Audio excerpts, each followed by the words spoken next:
sommes de retour pour Rendez-vous Matin avec mon invité ce matin, Christine Marchand. Bonjour.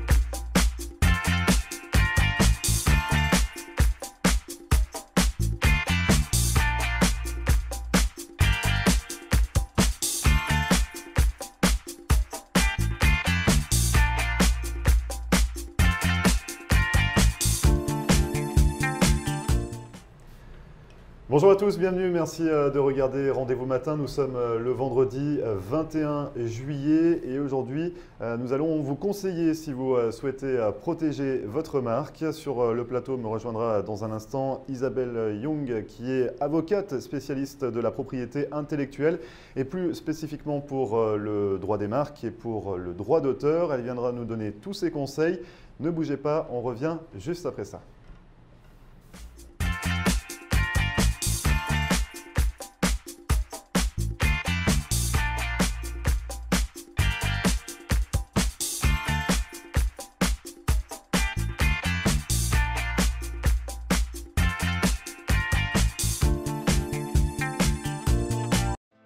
Marcel Poirier, avocate en droit de l'immigration américaine et membre du barreau de la Floride. Ma vocation est de conseiller mes clients et de protéger vos intérêts afin que vous soyez en mesure de réaliser votre rêve américain qui est toujours bien vrai et réel aujourd'hui. Surtout, n'oubliez jamais qu'un mauvais conseil légal peut vous coûter votre futur et celui de votre famille. N'hésitez pas à nous contacter par téléphone ou sur mon site internet à marcelpoirier.com et nous serons très heureux, mon staff et moi-même, de répondre à vos questions et de vous recevoir au cabinet, j'espère très bientôt.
Merci à vous de regarder Rendez-vous Matin. Je vous le disais, si vous souhaitez protéger votre marque, on va vous donner plein de conseils ce matin avec Isabelle Young. Bonjour Isabelle. Bonjour.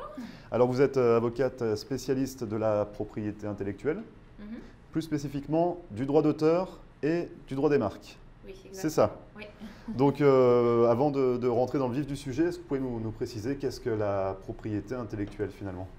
Alors, la propriété intellectuelle, c'est un terme en fait qui englobe plusieurs types de protection en fait. Donc, on a le droit d'auteur, le droit des marques, le droit des brevets. Il y a aussi, en anglais, on appelle ça trade secrets, donc les secrets professionnels, si on peut dire. Donc, ça englobe ces droits-là et c'est des droits qui sont protégeables différemment aux États-Unis. Voilà. Donc on va développer un petit peu, savoir un petit peu comment ça se passe dans les cas concrets. Mais tout d'abord, on peut revenir un petit peu sur votre parcours. Oui, bien sûr. Vous êtes installé aux États-Unis depuis 12 ans. Ça fait à peu près 12 ans maintenant, oui. Vous avez étudié en France au début ou Alors moi, j'ai fait mon parcours en France, j'ai fait mes études de droit en France. Et après, j'ai fait un programme d'échange et un LLM à l'Université de Floride à Gainesville. dont j'y étais pendant une petite année. Et après, je suis partie sur le sud de la Floride, donc Miami. Maintenant, je suis à Boca Raton. Et donc, ça fait près de 8 ans ou 9 ans maintenant, je crois que je suis au sein de CRGO Law. Donc ça, c'est le nom du cabinet pour lequel vous travaillez. Pour lequel je travaille, oui. Très bien, donc finalement, c'est cet échange universitaire qui vous a amené en Floride. Exactement. Vous y êtes resté. Exactement. Vous travaillez maintenant ici. Voilà. Vous êtes également membre du barreau de New York. Oui, je suis membre du barreau de New York. Depuis 8 ans également. Depuis, voilà. exactement. Très bien, donc bon, voilà, on va s'intéresser un petit peu à ce que vous faites au quotidien. Ouais. Quels sont déjà vos clients qui vous contactent pour ce type de droit? Alors, j'ai des clients avec des backgrounds assez différents. La grande majorité, ce sont des startups ou des petites compagnies qui viennent de commencer leur business et qui veulent protéger leur marque, principalement. Pour la marque, c'est généralement le nom de leur produit ou le nom de leur service. Mais aussi, j'ai des clients qui sont de plus grosse taille et qui, là, la plupart du temps, ont déjà un portfolio de marques qui est assez étendu et ils ont besoin de mon aide pour continuer à le protéger ou déposer une nouvelle marque. Et vraiment, ça s'adresse à qui souhaite déposer une marque? Vraiment n'importe quel type de business. Hein, c'est l'intérêt de pratiquer dans ce domaine-là, droit des marques, c'est j'ai des clients de background complètement différents. Donc ça peut être une compagnie qui vend des meubles ou une compagnie qui vend des aides de l'habit. Ou un restaurateur. Un restaurateur également? Bien sûr. Il dépose le nom de… Le nom du restaurant, par exemple. J'ai un client qui a un restaurant, il va aussi vendre des t-shirts, il va aussi vendre des verres ou des choses comme ça. Donc on va protéger leur marque pour toutes ces choses-là en fait. C'est important forcément, c'est important de le faire rapidement, c'est ça? Parce que ça va très vite. Comment ça se passe en fait pour déposer une marque? Le procédé de dépôt, c'est un procédé qui prend, quand tout se passe bien, à partir du moment du dépôt jusqu'à l'enregistrement, ça prend en moyenne, je dirais, 1 an. Ah oui, quand même. Ouais, c'est un procédé qui prend à peu près 1 an. Et l'intérêt principal d'avoir donc une marque enregistrée, c'est que ça vous donne des droits supplémentaires. Pardon. Ça vous donne des droits supplémentaires qui n'existent pas quand vous n'avez pas une marque qui est enregistrée, et notamment accès à des dommages et intérêts qui n'existent pas et qui ne sont pas disponibles. C'est-à-dire que si par exemple… Si la marque n'est pas enregistrée, on peut se plaindre de rien finalement. Non, si votre marque n'est pas enregistrée, vous avez ce qui s'appelle des Common Law Trademark Rights. Donc ce sont des droits que le droit américain vous donne. Donc vous avez des droits sur votre marque. Cependant, si vous devez attaquer en justice quelqu'un qui viole vos droits de marque, vous aurez à prouver que cette marque est en effet bien la vôtre, que vous l'avez utilisée depuis un certain temps. Et tous les éléments donc, de protection de votre marque, vous aurez à les établir devant la cour, ce qui peut coûter beaucoup d'argent en litige. Alors que si vous avez une marque qui est enregistrée donc, auprès de l'Office fédéral des marques, il y aura une présomption de validité de tous ces éléments, donc vous n'aurez pas à établir la validité de votre marque.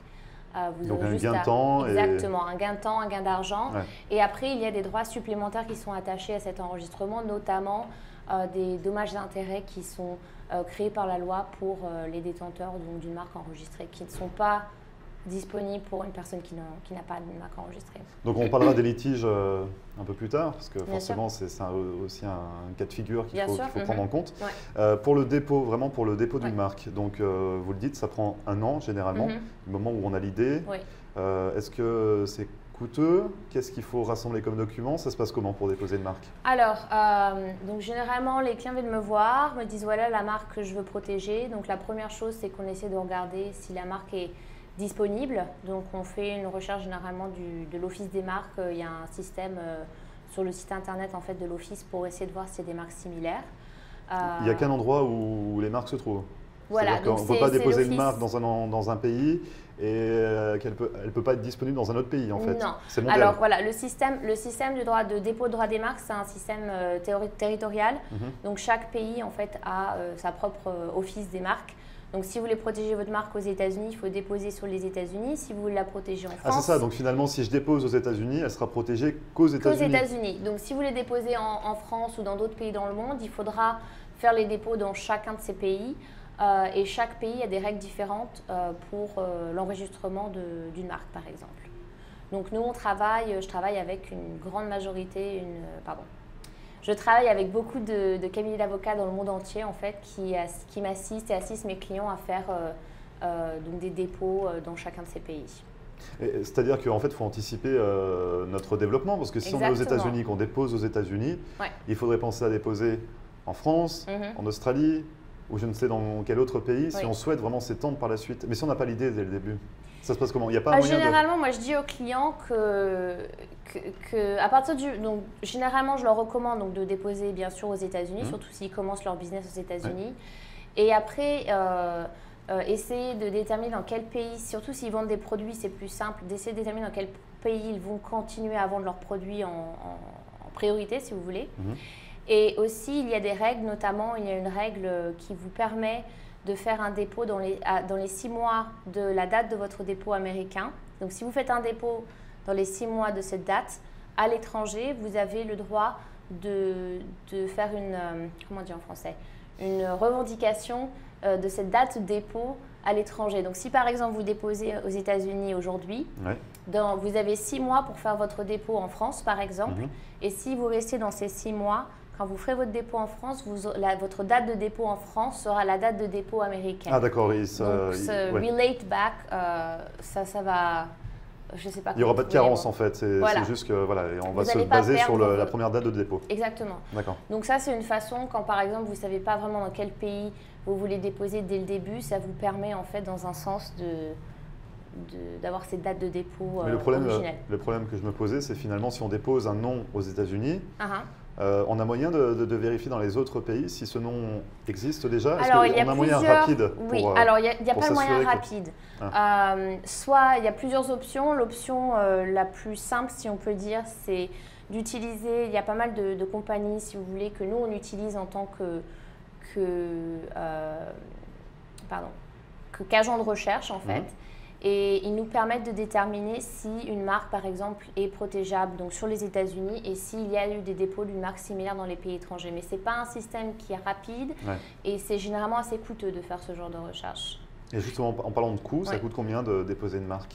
Alors, chaque cabinet, entre guillemets, charge des prix différents. Après, vous avez le prix qui est payé, le coût qui est payé à l'Office des marques en soi, qui est de 275 $ par classe de produits ou de services que vous voulez protéger. Et après, les frais d'avocat, nous, par exemple, on charge 1 000 $ en frais d'avocat. Donc, si vous, par exemple, voulez déposer votre marque dans une classe de produits, par exemple t-shirt, vous serez dans la classe 25. Donc, si on ferait un dépôt, ça serait 1 275 pour un dépôt dans une classe. D'accord, donc il faut compter cette somme-là à peu près pour déposer sa marque. Je vous ai interrompu tout à l'heure. Quel document faut-il pour déposer une marque? Alors, les documents, il n'y a pas vraiment de documents, si vous voulez. Il faut juste avoir l'idée, en fait. Donc, il faut généralement déjà avoir… moi, je recommande à mes clients d'avoir une société qui est créée parce que généralement, quand vous vendez un produit, ce produit il est vendu à travers une société. C'est la société qui collecte l'argent pour la vente du produit. Et sous le droit américain, les droits d'une marque sont des droits qui appartiennent à la compagnie ou la personne qui utilise la marque dans le commerce américain. Donc, si vous vendez des produits sous une compagnie, c'est cette compagnie qui aura les droits. Donc, c'est cette compagnie qui devrait faire le dépôt. Donc, le dépôt sera fait au nom de votre compagnie.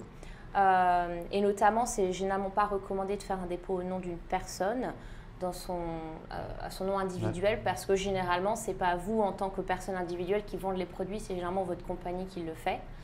Donc, il faut le nom du déposant, il faut le nom de la marque, bien sûr. Si vous avez un logo, le logo, avec un certain format qui est requis par l'Office des marques. Après, il faut aussi travailler avec votre avocat sur la description des produits ou la description des services que vous voulez protéger pour votre marque. Et après, c'est intéressant aux États-Unis pour les dépôts, vous avez 2 bases en fait de dépôt. Vous pouvez soit déposer votre marque alors que vous n'utilisez pas encore votre marque. Donc, si par exemple aujourd'hui j'ai une marque que je veux protéger, mais je n'ai pas encore vendu mes produits, je peux quand même la déposer. Et dans ce cas-là, il faudra que je prouve l'utilisation de ma marque dans le futur après que mon dépôt soit fait, si vous voulez, pour que ma marque soit enregistrée. Mais vous n'êtes pas obligé de le prouver tout de suite. Au moment du dépôt, exactement. Donc ça permet de sécuriser entre guillemets. Ça c'est particulier aux États-Unis parce que finalement en France c'est différent. Alors, en France, il faut se servir de la marque pour la déposer. C'est différent dans chaque pays. Donc sur les États-Unis, pour revenir à ça, vous faites soit un dépôt où vous n'avez pas l'utilisation ou soit vous faites le dépôt en prouvant l'utilisation de votre marque. D'accord. Dans la plupart des autres pays dans le monde, il n'y a même pas de conditions de preuve d'utilisation. Vous pouvez juste faire un dépôt et obtenir une marque sans jamais prouver l'utilisation. Donc ça, c'est pays par pays, c'est difficile de déterminer. Voilà, exactement. Vous restez avec nous, on reviendra dans une seconde partie sur les litiges, on parlera également du droit d'auteur. Bien sûr. Et ne bougez pas, on revient juste après ça.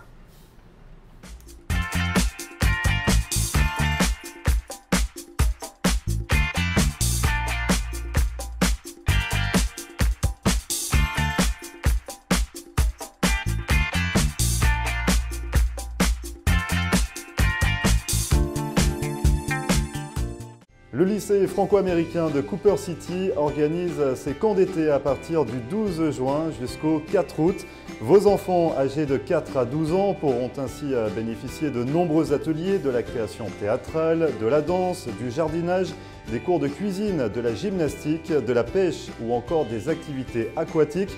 Ces camps d'été offrent également des cours intensifs en français, espagnol et anglais, permettant à vos enfants d'acquérir ou de perfectionner ces langues tout en s'amusant.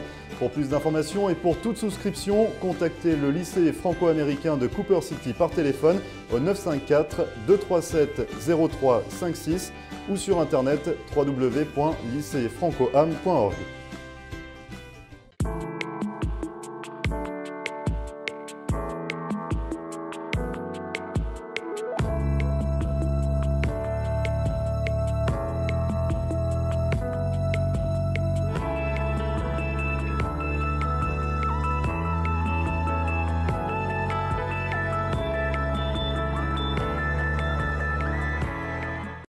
De nombreux Canadiens passent l'hiver dans le Sunshine State.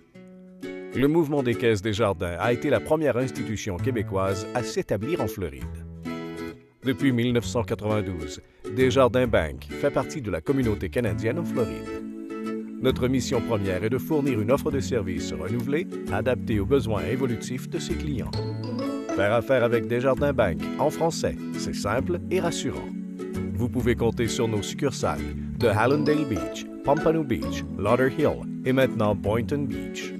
Partout en Floride, vous avez accès sans frais à plus de 1000 guichets Presto chez Publix. Desjardins Bank offre aussi les services bancaires mobiles et les dépôts de chèques via votre téléphone intelligent. Quels que soient vos besoins, propriétaires d'entreprise ou particuliers, Desjardins Bank peut vous aider à réaliser vos projets.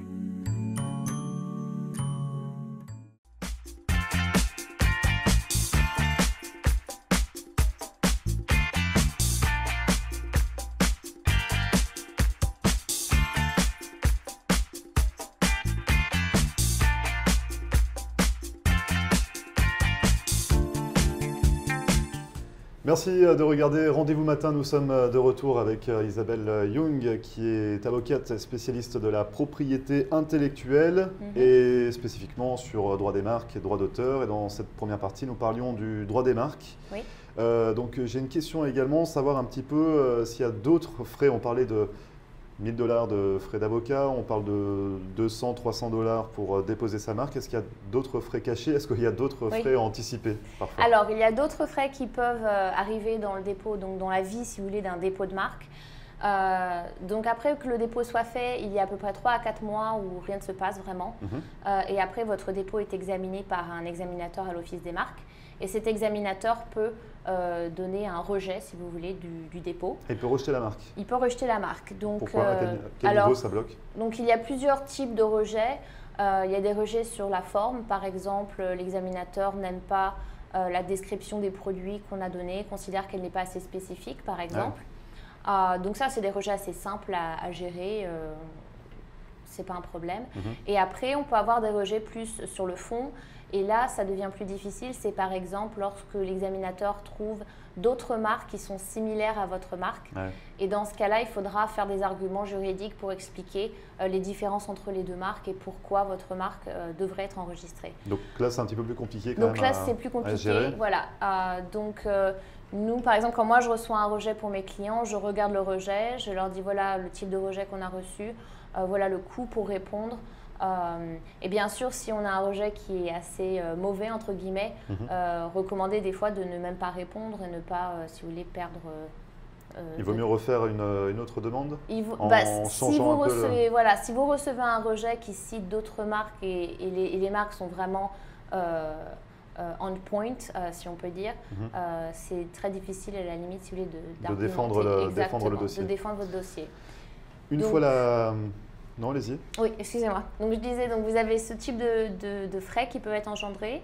Et aussi, l'autre fois où vous pouvez avoir d'autres frais engendrés dans un dépôt de marque, c'est dans le cas où si au moment de votre dépôt, vous avez fait votre dépôt sans avoir prouvé l'utilisation de votre marque parce que vous ne l'utilisiez pas à l'époque, Donc, pour que votre marque dans le futur soit enregistrée, l'Office des marques va vous demander de faire la preuve d'utilisation dans le futur de la marque avant d'enregistrer la marque. Donc là, il y aura des frais qui seront dus au moment du dépôt de la preuve d'utilisation. Voilà. Donc ça, c'est les frais à peu près qu'on peut trouver par la suite après la demande de dépôt. Exactement, voilà. Une fois la marque déposée, on est couvert pendant combien de temps? Alors, vous êtes couvert pendant 10 ans à partir de la date d'enregistrement. Et après, en fait, si vous voulez, il y a des renouvellements. Le premier renouvellement est dû entre la 5e et 6e année après l'enregistrement. Le deuxième renouvellement est dû à la date d'anniversaire de 10 ans après l'enregistrement. Ouais. Et à partir de ces 10 ans, c'est tous les 10 ans. D'accord, donc tous les 10 ans, il faut renouveler par la suite. Voilà. Vous dites à la date d'enregistrement, c'est-à-dire au moment où on dépose le dossier ou au moment où c'est validé? Au moment où c'est validé. Donc c'est-à-dire qu'est-ce qui se passe pendant la période de battement d'un an finalement? Si on est deux sur l'affaire et sans s'en rendre compte dans deux cabinets différents, avec la même marque, est-ce que c'est, je sais pas, est-ce que ça peut arriver? Alors ça ne va pas arriver dans le sens où, si vous voulez, si vous avez fait votre dépôt aujourd'hui et que quelqu'un fait le dépôt pour la même marque, pour les mêmes types de produits la semaine prochaine, ce qui va se passer, c'est que l'Office des marques va regarder votre dépôt en premier, regarder dans l'ordre des choses chronologiques leur dépôt après et va rejeter leur dépôt en citant votre marque contre eux. D'accord, même si elle n'est pas encore validée, même s'il faut un an pour que la marque soit déposée. D'accord, donc il y a quand même une priorité là-dessus, c'est un petit peu rassurant. C'est l'intérêt de faire le dépôt en fait, si vous voulez. D'accord, donc il ne faut pas tarder. On a également une idée par rapport au nom de domaine qu'on achète sur Internet en pensant qu'on est couvert. Finalement, ça ne couvre rien, c'est ça? On achète un nom de domaine, mais on n'est pas couvert que la marque soit disponible. Exactement, oui. Donc la plupart des problèmes que je vois avec les clients quand ils viennent me voir pour la première fois, c'est qu'ils me disent « Ah, on est super content, on a pu acheter le nom de domaine pour notre marque, donc tout va bien, ça veut dire que personne n'utilise la marque et qu'elle est disponible. » Et généralement, ils sont assez déçus quand je leur dis non, ça ne veut pas vraiment dire grand-chose, à part que vous avez acheté un nom de domaine. Un nom de domaine ne vous donne pas de droit de marque sur la marque, ça ne s'est pas considéré d'ailleurs comme l'utilisation de votre marque, c'est juste une adresse, une IP address, c'est la seule chose que c'est. Donc, faites attention, ce n'est pas parce que le nom de domaine était disponible que la marque est disponible et que vous avez des droits sur votre marque. Surtout, on n'a aucun droit avec le nom de domaine, c'est ce qu'il faut retenir, on n'est pas couvert. Exactement, les litiges, ils interviennent à quel niveau? Quand est-ce qu'on est en litige avec une marque? Alors, les litiges, donc, pour le droit des marques et le droit d'auteur notamment, c'est des litiges qui sont faits devant les cours fédérales américaines.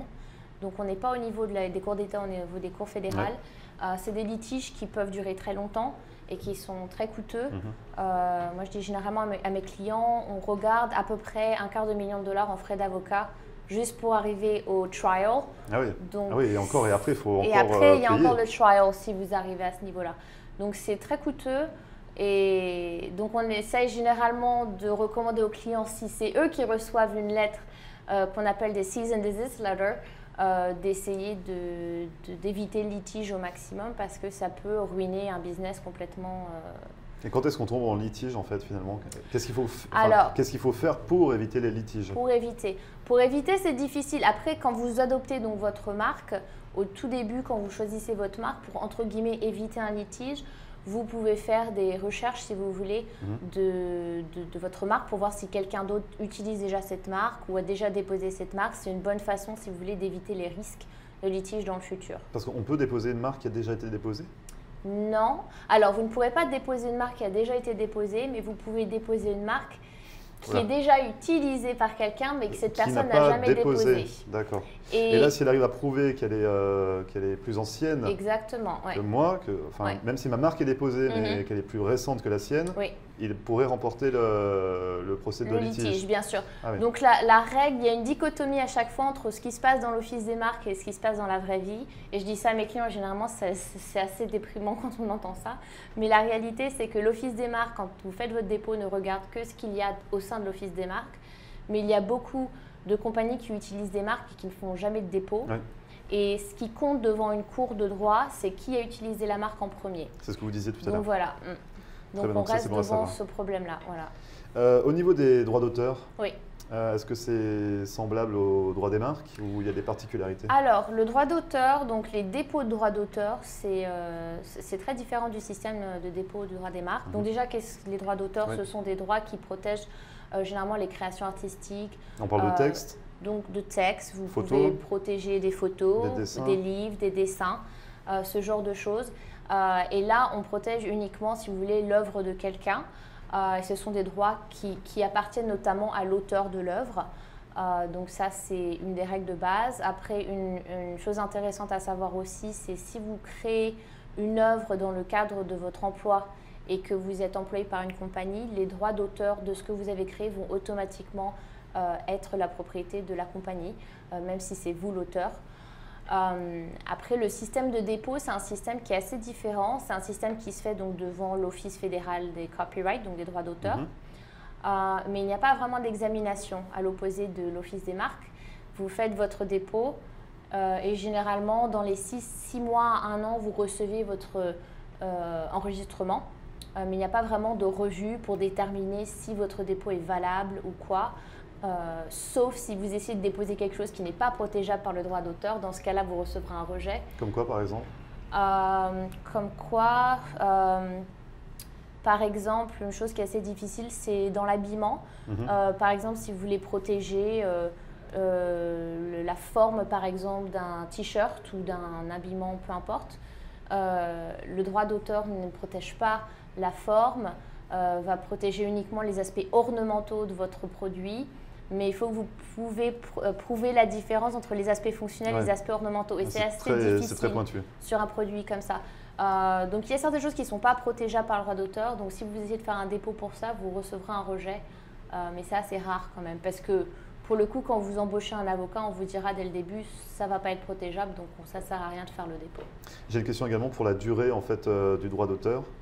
C'est pareil que pour le droit des marques, c'est valable 10 ans également ou... Non, les règles sont différentes en fait en fonction de... Il y a beaucoup de paramètres qui sont différents. Donc au sein du droit d'auteur, il y a plusieurs... Le droit, la règle de base, les droits d'auteur sont valables pendant la durée de vie de l'auteur plus 70 ans après sa mort. Ah oui. Donc c'est la règle de base. Après, il y a énormément d'exceptions et de choses comme ça qui... À voir au cas par cas. Exactement, ouais. Si on a d'autres questions sur le droit des marques, droit d'auteur, comment on peut vous contacter, Isabelle? Alors, vous pouvez me contacter à mon cabinet. Mon numéro de téléphone, c'est le 561 922 38 66. Donc, appelez-moi et puis je ferai un plaisir de vous expliquer un peu plus si vous avez des questions. Vous nous rappelez le nom de votre cabinet? Alors, le cabinet, c'est CRGO Law et on est basé à Boca Raton. Vous êtes à Boca Raton. Voilà. Très bien. Merci beaucoup en tout cas d'être venu sur notre plateau, nous éclairer un petit peu sur la propriété intellectuelle. Ouais. Et j'espère que vous en avez appris un petit peu plus sur le droit des marques et droit d'auteur. Merci beaucoup. Merci. Et vous, on se retrouve juste après ça, ne bougez pas.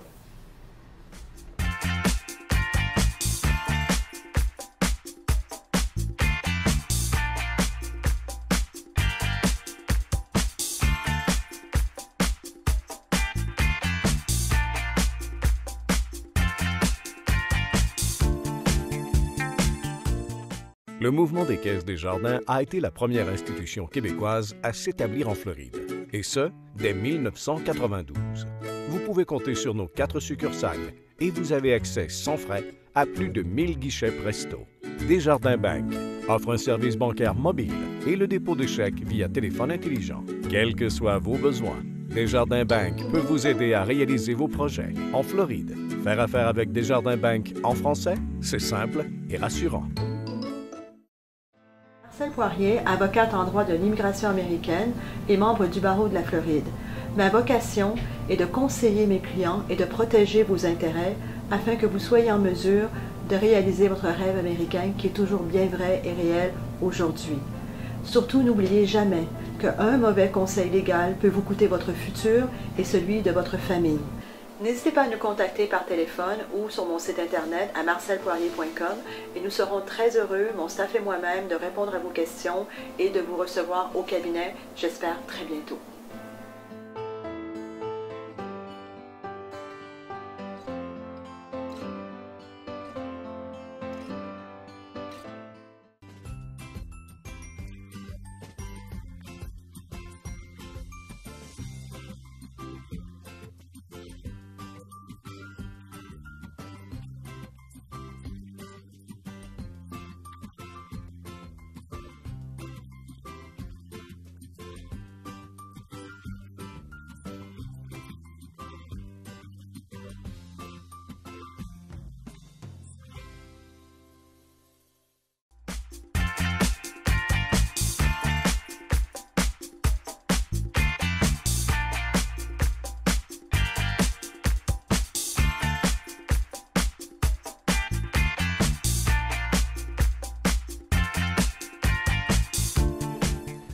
Merci à vous d'avoir suivi Rendez-vous Matin, c'est fini pour aujourd'hui. Vous le savez, cette émission est à retrouver en podcast sur notre page Facebook floride.tv. Et puis n'hésitez pas à nous contacter également pour nous poser toutes vos questions sur floride.tv@gmail.com. En attendant, je vous souhaite une excellente, une excellente journée, oui, mais un excellent week-end également, parce qu'on se retrouvera à partir de lundi dès 9h pour une nouvelle émission. Très bon week-end et à lundi.